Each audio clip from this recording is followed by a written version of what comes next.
अभी रिसेंटली मैं अमृतसर गया, जहाँ पर मैंने हर एक ऐतिहासिक गुरुद्वारे के दर्शन करे, लंगर छका, अच्छे से उस जगह को एक्सप्लोर किया। दिन खत्म होते होते लेकिन मैंने ये रियलाइज़ किया कि इनमें से एक भी गुरुद्वारा गुरु गोबिंद सिंह जी के इतिहास को नहीं दर्शाता था। जब मैं वापस आया तो थोड़ा सा मैंने रिसर्च करा तो पता चला कि गुरु गोबिंद सिंह जी अमृतसर कभी गए ही नहीं। इतना ही नहीं, उन्होंने कभी हरमंदिर साहब के दर्शन करे ही नहीं। तो मन में एक सवाल आया कि ऐसा क्यों है? अगर आपके मन में अभी यही सवाल आ रहा है तो इस वीडियो को एंड तक ज़रूर देखना। So let get started.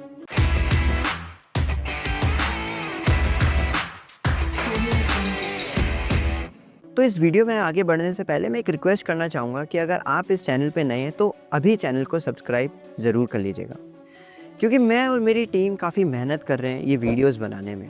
तो अगर आप सब्सक्राइब करते हैं तो हमें थोड़ी मोटिवेशन मिलेगी ऐसे ही वीडियो बनाने में।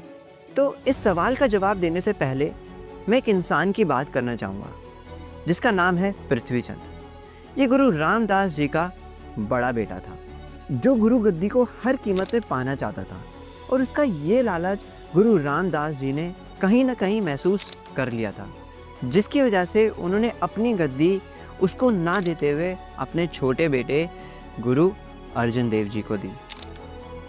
अब ये देखकर पृथ्वीचंद अपने ही छोटे भाई से नफरत करने लग जाता है, क्योंकि उसे ये लगता है कि बड़ा बेटा होने के नाते गुरु गद्दी उसको मिलनी चाहिए थी। लेकिन यह बात छोटे या बड़े की नहीं है, गुरु गद्दी उसी को मिलेगी जो अपने अंदर वो काबिलियत रखता है। और गुरु रामदास जी ने कहीं ना कहीं ये पहचान लिया था कि पृथ्वीचंद के अंदर वो काबिलियत नहीं है। और इतिहास भी अगर हम देखेंगे तो गुरु नानक देव जी ने भी अपनी गद्दी अपने बेटे को नहीं दी थी, अपने सेवादार को दी थी, भाई लैणा जी को। खैर, पृथ्वीचंद अपनी आवाज़ उठाना शुरू कर देता है और लोगों को ये बताने लगता है कि असली गुरु गुरु अर्जन देव जी नहीं है, असली गुरु वो खुद है। साथ ही साथ वो एक अपना अलग डेरा बना लेता है और उसके लोग संगत को कंफ्यूज करना शुरू कर देते हैं। उसके लोगों को मीणा कहा जाता था, यानी कि धोखेबाज। तो अब वो अपने शब्दों को गुरबानी का रूप देने लग जाता है। वो गुरबानी की तरह ही अपने शब्दों को लिखने लग जाता है। जैसे शब्द आदि ग्रंथ में होते थे, उन्हीं शब्दों की नकल करते हुए उसने अपनी ग्रंथ बनानी शुरू कर दी थी, जिसकी वजह से अब संगत को ये समझ नहीं आ रहा था कि वो गुरु अर्जन देव जी की बाणी पढ़ रहे हैं या पृथ्वीचंद की। तो इस तरीके से वो लोगों को धोखे में रखता था, और कहीं ना कहीं आज भी लोग उसके शब्दों को गुरबानी समझकर पढ़ भी रहे हैं। तो इस तरीके की नकल उसने करी थी।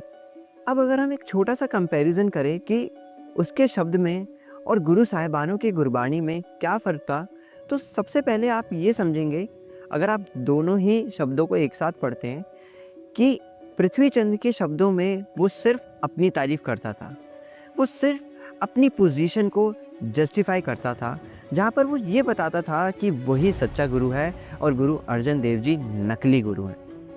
वहीं हमारे गुरु साहिबानों की बाणी में आपको वाहिगुरु की महिमा के बारे में पता चलता था। वाहिगुरु से किस तरीके से जोड़ा जाए, इस चीज़ के बारे में समझाया जाता था। वो अपनी पोजीशन को कभी जस्टिफाई नहीं करते थे, क्योंकि उनको पता था कि सबसे ऊपर अगर कोई है तो वो अकाल पुरख, तो वो सिर्फ उन्हीं की महिमा की बात करते थे। मैं स्क्रीन पर एक कंपैरिजन भी आपके साथ शो कर रहा हूँ। दोनों ही ग्रंथों की शुरुआत एक जैसी ही होती है, लेकिन अगर आप अच्छे से समझेंगे तो आपको पता चलेगा, एक तरफ पृथ्वीचंद सिर्फ अपनी तारीफ़ कर रहा है और वहीं दूसरी तरफ वाहिगुरु की महिमा की बात होती है। तो सिख पंथ कभी भी पृथ्वीचंद को भुला नहीं सकता, क्योंकि पृथ्वीचंद ने हमें ये सिखा दिया कि कभी कभी झूठ भी सच का रूप ले लेता है, जिसकी वजह से झूठ भी सच लगने लग जाता है।